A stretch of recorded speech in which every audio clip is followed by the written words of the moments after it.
Hey everyone, thank you for tuning in. Today I'm arranging a hand-tied spring fresh flower bouquet. I'm going to be using some tulips. I have a couple of beautiful lavender roses there. I have some white limonium and some pink veronica. So I always start by prepping all my flowers, whether it is fresh or artificial. And for the tulips, I'm going to be removing these leaves that are abused and are a little bit too low on the stem too. I want a nice clean stem so that where the bouquet is being held, it's not slippery or slimy or going to leave any grass stains on there. So I'm just going to go ahead and take a quick minute to trim back all the leaves. It is a good idea to have a sharp floral knife or sharp trimmers when working with tulips or similar kind of more wet foliage and wet stems on there.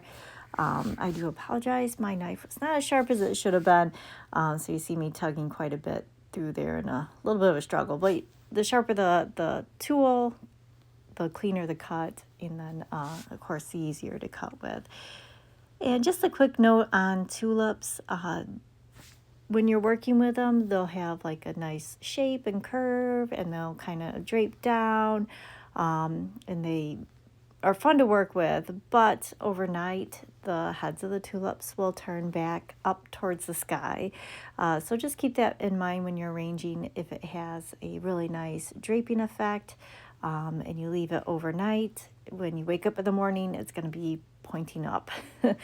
And an interesting thing about tulips is that they continue to grow in the water. They're not going to get any roots or anything like that, but fresh tulips will continue to extend further.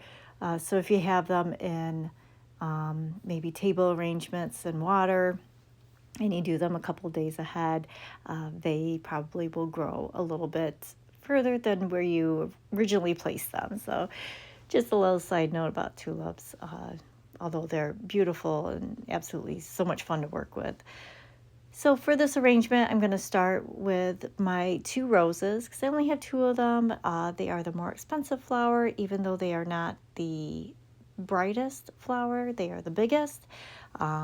And I'm going to put them right in the center there and raise them a little bit higher than everything else except for the veronica so that I can keep them more of the focal flower. They've fallen a little bit in my hand here, but I will pull them up eventually. And then I just work the flowers around them. I'm going to end up with a nice collar of tulips because I have quite a few of them, and they do have that really fun draping effect to them, which is nice and gives me that nice round shape. But again, keep in mind, if you do this overnight, come the next morning, they are going to be all upright. So you'd either have to rearrange or do the arranging the day before. Or do the arranging the day of the event. So with the hand-tied arrangement, all the stems are going to be spiraling in the same direction. So for each stem that I place, I'm going to put it in front of me, crossing in front with a blossom to the left and the stem to the right. And then when I go to the back, they're going to cross in the back. I'm not going to stab them down the middle. I'm not going to crisscross the wrong way. All the stems are going to be pointing in the same direction. And at the end, when I go to do the ribbon treatment on the handle, you can see that spiraling effect too. So the limonium also comes in a purple color too. There's different varieties of that filler flower. It's also called Caspia. And this one is a white, and it is a little bit on the dry side. I bought these flowers at the local market, so not the freshest to work with. But even though it's on a more of a dry side, it still looks beautiful. So it's a great flower that you can use out of water if it's not, doesn't have the ability to be in water for long periods of time. It's going to look just fine out of water as well. And a similar filler flower would be heather, which is kind of like a fuchsia, kind of pinky, dark pink color. That's a fun filler to work with too, and also does well out of water. So once I have that shape, I'm just going to tie it off with, I just have a wire here, but I would use a green chenille stem.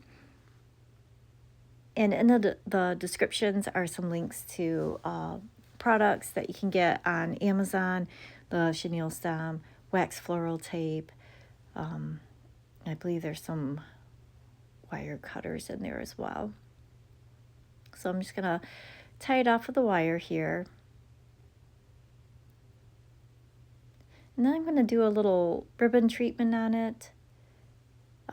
Just doing a band of ribbon around the gathering point where the hands would be. So as you can see, all the stems spiral in the same direction there. I usually measure about 2 hands down, and then trim off the stems. Since my knife isn't quite as sharp as it should be, I'm going to do that off camera. Excuse me. And then I have a piece of double-faced satin ribbon here that I'm just going to wrap around the gathering point, tuck down the loose end, and then you can just put in 2 corsage pins just to hold it down, and it stays nice and tight. You can always feel it digging into the arrangement itself, so you know it's going to stay secure. And there we go. It's a spring hand-tied fresh flower bouquet. Thank you so much for watching.